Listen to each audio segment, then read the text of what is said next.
નમસ્કાર મિત્રો, આજે આપણે વાત કરીશું માં એક સત્ય ઘટના. જો અમારી વાત પસંદ આવે તો અમારી ચેનલ લાઇક, શેર ને સબસ્ક્રાઈબ કરવાનું ભૂલશો નહીં. શશિકલાબેન ઘરમાં રહેલું છેલ્લું ઘરેણું હાથમાં લઈને તેમના સ્વર્ગસ્થ પતિ રજનીભાઈની તસવીર સામે સજળ નયને બોલી રહ્યા હતા. અનિકેતના બાપુ, દીકરાને ડૉક્ટર બનાવવાની આપણી ઈચ્છા હવે પૂર્ણતાના આરે છે. આજે આપણા પ્રેમના પ્રતીક સમૂહ આ મંગળસૂત્ર વેચીને અનિકેતના છેલ્લા સેમેસ્ટરની ફી ભરવા જઈ રહીશું. આપણા ઘરમાં રહેલી તમારી યાદગીરીની આ છેલ્લી જણસ છે. પરંતુ શું કરું? બીજો કોઈ વિકલ્પ પણ ક્યાં છે? લગ્નના પ્રથમ દિવસે કેટલી હોંશથી પહેરાવ્યું હતું તમે, પરંતુ આજે લાચાર છું. અનિકેતના બાપુ, મને માફ કરજો. આ અણમોલ ભેટને હું હવે સાચવી શકવાની સ્થિતિમાં નથી, કારણ કે આખરે તો હું એક માં છું ને. આમે હવે હું આ મંગળસૂત્રને પહેરવાને હકદાર પણ ક્યાં છું ને? દીકરાના સુખમાં જ તો આખરે આપણું સુખ છે ને. મંગળસૂત્રનું વજન કરતી વખતે દુકાનદાર રાજેશભાઈની આંખમાં પણ જળજળિયા આવી ગયા. રાજેશભાઈ લાગણી ભાવે બોલ્યા, આ 4 તોલાના મંગળસૂત્ર વિશે ખબર છે ભાભી તમને? પૂરું 1 અઠવાડિયું મારો જીવ ખાઈ ગયા હતા રજનીભાઈ.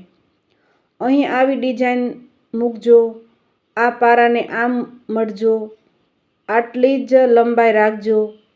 એમના એક એક શબ્દોમાં આપના પ્રત્યેનો પ્રેમ ભારોભાર છલકાતો હતો.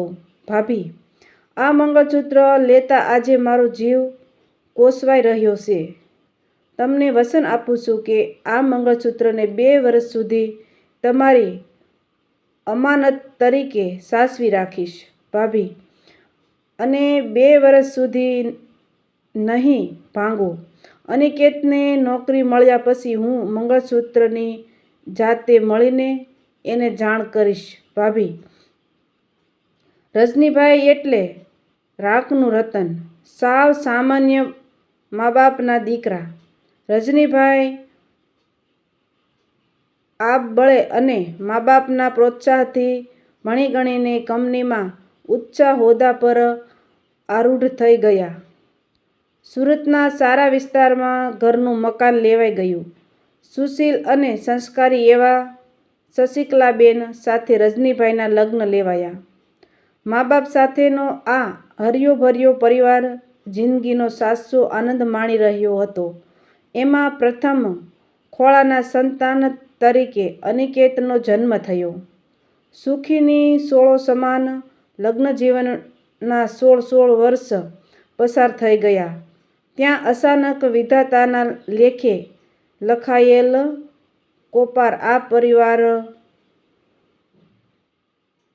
પ્રકોપ આ પરિવાર પર ઉતરી આવ્યો.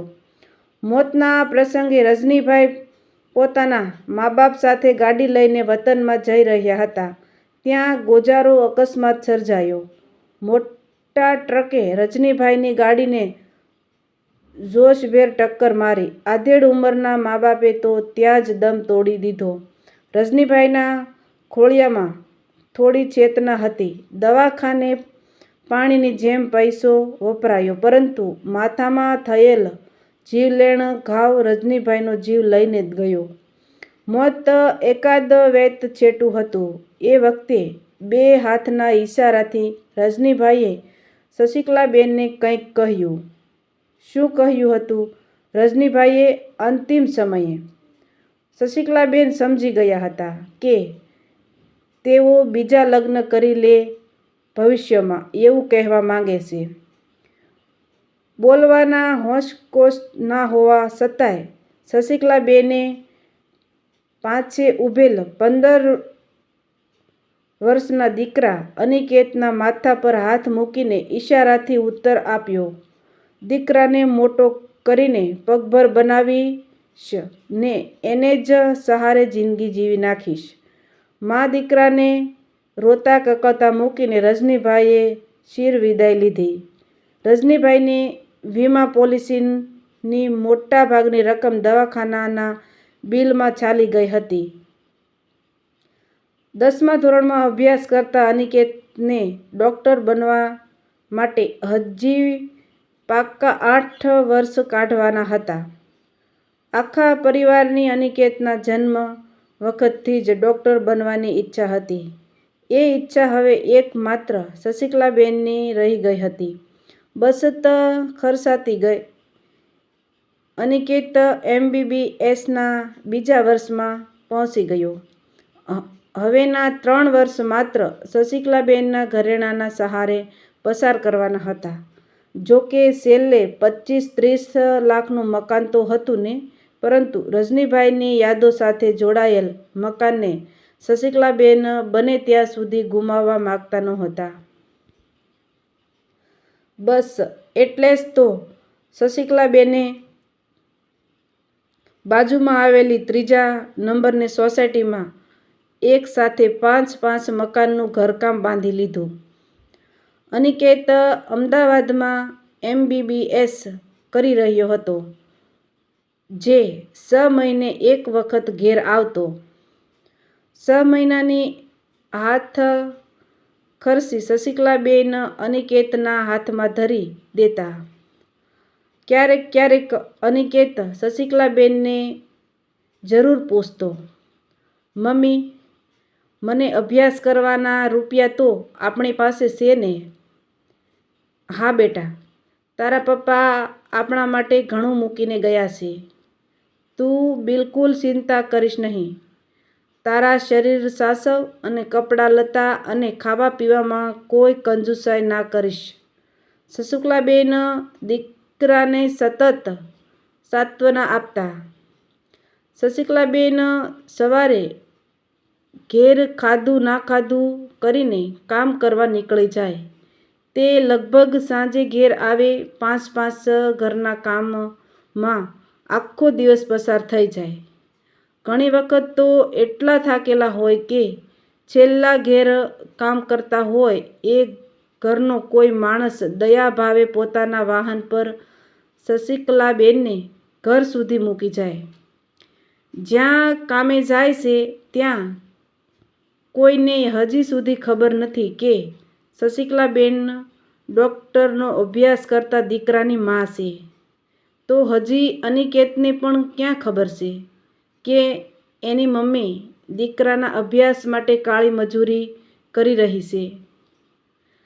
શશિકલાબેનનો પરિવાર તો પહેલેથી જ આખી સોસાયટીમાં પ્રખ્યાત હતો જ.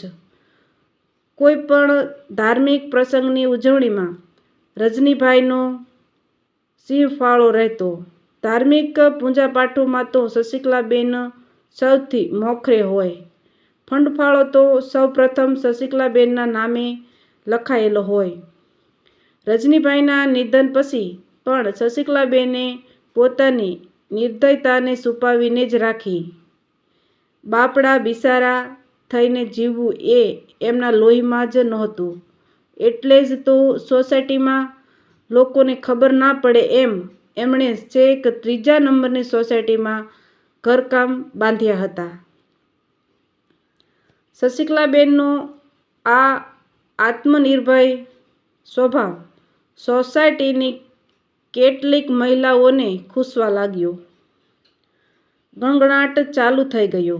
વિધવા છે તોય ફાંકાનો તો પાર નથી. તો એમાં વળી સૂર પૂરાતો ગયો. ક્યાંથી ફાંકો ઓછો થાય? એક તો રૂપાળી છે ને પાછી વિધવા. ઘણી કમાણી કરી લેતી હશે. નથી જોતા સૌ? છેક વહેલી ઉઠીને જાય છે તે ભટકીને સાંજે ઘેર આવે છે ને ઘણીવાર તો કોઈકને કોઈક આદમી ઘર સુધી મૂકી જાય છે. છોકરો થોડું કંઈ એમને એમ ડૉક્ટરનું ભણતો હશે. આપણે કમાઈને તૂટી જઈએ છીએ તોય પૂરું નથી થતું ને આ મા દીકરો લહેર કરે છે. લોકોના મોઢે થોડું કંઈ ગળણું બંધાય છે. હા, બિચારા શશિકલાબેન આ વાતથી બિલકુલ અજાણ હતા. છેલ્લા સેમેસ્ટર વખતે અનિકેતની નજર સાથે જ અભ્યાસ કરતી અર્ચના સાથે મળી ગઈ. અર્ચના અમદાવાદની જ વતની હતી, એટલે અર્ચનાના મા બાપે પણ અનિકેતને જોઈ લીધો. એક દિવસ શશિકલાબેનને અમદાવાદ બોલાવીને બધું પાકું કરી દેવામાં આવ્યું. અભ્યાસ પૂરો થયે અર્ચના અને અનિકેતના એકદમ સાદગીથી લગ્ન કરવાનું નક્કી થયું. શશિકલાબેનની તો ખુશીનો કોઈ પાર નહોતો. હવે તો અનિકેતની સાથે અર્ચના પણ સુરત આવવા લાગી. સોસાયટીમાં જાણ થતાં જ ઘણાના મોઢે માનવ સહજ અદેખાઈ ઉપસી આવી. પતિ પત્ની બંને ડૉક્ટર. એ અદેખાઈને લોકો શશિકલાબેનના ચારિત્ર સાથે જોડીને પ્રચાર કરવા લાગ્યા. પાંખો કરીને વાત અનિકેતના કાનો સુધી પહોંચી ગઈ. અર્ચનાની તો કઈ રીતે અજાણ હોય પછી? લોકોની વાતો સહન ના થતાં એક દિવસે તો અનિકેતે શશિલાબેનને પૂછી જ લીધું, મમ્મી, તમે આખો દિવસ ઘેર તો હોતા નથી, ક્યાંય કામ ધંધે કે મજૂરીએ જાઓ છો કે શું? અરે ના દીકરા ના, આ ઘણીવાર કોઈ જૂની સખી સહેલીને ઘેર પાપડ વણવા કે કોઈ વાર કથા કીર્તનમાં હાજરી આપું છું. ઘેર એકલી નવરી બેઠી શું કરું? જૂઠું બોલીને તો શશિકલાબેન ખુદને અફસોસ થઈ રહ્યો હતો, પરંતુ પોતાના પ્રાણથી પ્યારા કાળજાના કટકાને હું તારા માટે મજૂરીએ જાઉં છું હાલ કહેવું શશિકલાબહેનને યોગ્ય ના લાગ્યું. શશિકલાબેનને તો દીકરાના છુપાયેલા પ્રશ્નમાં માત્ર લાગણી ભાવ જ દેખાયો હતો. એમને ક્યાં ખબર હતી કે સગો દીકરો પોતાની સગી જનેતાને શંકા ભાવે પૂછી રહ્યો છે? બસ અનિકેત અને અર્ચનાની શંકા દ્રઢ થઈ ગઈ. અનિકેત ડૉક્ટર બની ગયો. નજીકના પ્રમાણમાં મોટા એવા ગામમાં પ્લેસમેન્ટ મળી ગયું. એ જ દિવસે અર્ચનાને પણ પ્લેસમેન્ટ મળી ગયું હતું. શશિકલાબેનની ખુશીનો કોઈ પાર નહોતો. એમની મહેનત આખરે ફળી હતી. નોકરી મળ્યાના દિવસે જ અર્ચના અને અનિકેતના ફૂલહાર થઈ ગયા. શશિકલાબેનની ખુશી બેવડાઈ ગઈ. શશિકલાબેન રજનીભાઈની તસવીર સામે ખૂબ રડ્યા. જુઓ અનિકેતના બાપુ, આજે આપણે ઘેર સોનાનો સૂરજ ઉગ્યો છે. આપણા બધા જ મનોરથો પૂરા થયા છે. અઠવાડિયા પછી નોકરી અને સાદગીભર્યા લગ્નની ખુશીમાં સોસાયટીનું જમણવાર ગોઠવાયું. શશિકલાબેનને એ 5 મકાનોના પરિવારને જમવાનું આમંત્રણ આપ્યું કે જ્યાં તેઓ ઘરકામ કરતા હતા. જમણવારના દિવસે આખી સોસાયટી સહિત એ 5 પરિવારો પણ પધાર્યા હતા. એટલે મારી વિનંતી છે કે હું તમારા ઘેર કામ કરવા આવતી એ મહેરબાની કરીને મારા દીકરા કે પછી કોઈ અન્યને જણાવતા નહીં. શશિકલાબેનની આજીજી સાંભળીને એ 5 પરિવાર ભાવવિભોર થઈ ગયા હતા. શશિકલાબેનને તો રાજેશભાઈને પણ સપ્રેમ આમંત્રણ આપ્યું હતું, પરંતુ હજી સુધી એ ક્યાંય દેખાતા નહોતા.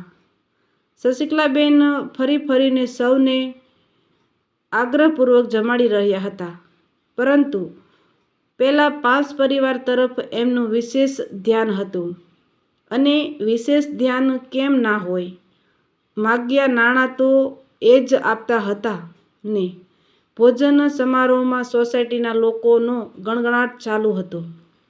એમાંય પેલા 5 પરિવારના 20-25 અજાણ્યા માણસોને જોઈને કેટલીક સ્ત્રીઓ તો અનિકેત અને અર્ચના પાસે આવીને અંદરો અંદર વાતો કરીને બંનેને સંભળાવવા લાગી. આ અજાણ્યા લોકો જ આ રૂપાળી વિધવાના દલાલો લાગે છે. જુઓ કેવો આગ્રહ કરીને જમાડી રહી છે. કળિયુગનો કહેર કહો કે વિધિની વક્રતા. કાચા કાનના ડૉક્ટર અનિકેતે અજાણ્યા 1-2 જણ પાસે જઈને હળવેકથી પૂછી લીધું, મારા મમ્મીને તમે કઈ રીતે ઓળખો છો? ધર્મસંકટમાં ફસાયેલા એ 1-2 જણે થોથવાતા પ્રત્યુત્તર આપ્યો, ઘણીવાર તમારા મમ્મી અમારે ત્યાં બેસવા આવતા. અમારા ફેમિલી સાથે તેમને સારા સંબંધો છે. એમાંય શશિકલાબેન ફરતા ત્યાં આવીને બોલ્યા, તમે સૌ તો અમારા ખાસ મહેમાનો છો, ધરાઈને જમજો. અનિકેતના મગજમાં શંકાના સળવળેલ કીડાએ એને પૂરેપૂરા ભ્રમમાં નાખી દીધો. વાઢો તોય લોહી ના નીકળે એવો ચહેરો થઈ ગયો અનિકેતનો. જમણવાર પૂરો થયો. શશિકલાબેન ઝડપથી ઘેર આવ્યા. કોણ જાણે કેમ એમના જીવને અત્યારે અણધારી જાતા નહોતી. ઘેર આવીને રજનીભાઈની તસવીર સામે તેઓ અચાનક રડવા લાગ્યા. એ અનિકેતના બાપુ, મારી કંઈ ભૂલ થઈ કે શું? બેવડા આનંદના અવસરે મને આજ શાંતિ કેમ નથી? શું મેં છેલ્લા 3 વર્ષ કાળી મજૂરી કરી છતાં આ પાવન પ્રસંગે અનિકેતને ના જણાવ્યું એ મારી ભૂલ છે? ના અનિકેતના બાપુ, એ હકીકત તો હું અનિકેતને ત્યારે જ નહીં કહું, અત્યારે નહીં કહું. મને માફ કરો. શશિકલાબેન સ્વર્ગસ્થ પતિની તસવીર સામે વિલોપાત કરી રહ્યા હતા ત્યાં ઝડપભેર અનિકેત અને અર્ચના આવી પહોંચ્યા. આવતા વેત અનિકેત શશિકલાબેન પર તૂટી પડ્યો. તે તો બદનામ કરી દીધા અમને, બદનામ કરી દીધા આ સોસાયટીને. તું માના નામ પર કલંક છે. આખો દિવસ બહાર ભટકીને શું પ્રાપ્ત કર્યું તે? મારા પપ્પા ઘણોય પૈસો મૂકીને ગયા હતા. શાની ભૂખ હતી તને? શશિકલાબેનની આંખો ચકળ-વકળ ફરવા લાગી. આકાશ તૂટીને પડતું થયું હોય તેમના માથા પર તેવો ભાસ થયો. દીકરો શું બોલી ગયો આ? તેમણે 3જા નંબરની સોસાયટી તરફ દોટ મૂકી.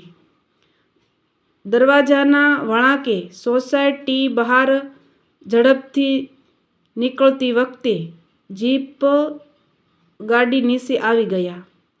શશિકલાબેન લોકોનું ટોળું ઘડીભરમાં જમા થઈ ગયું.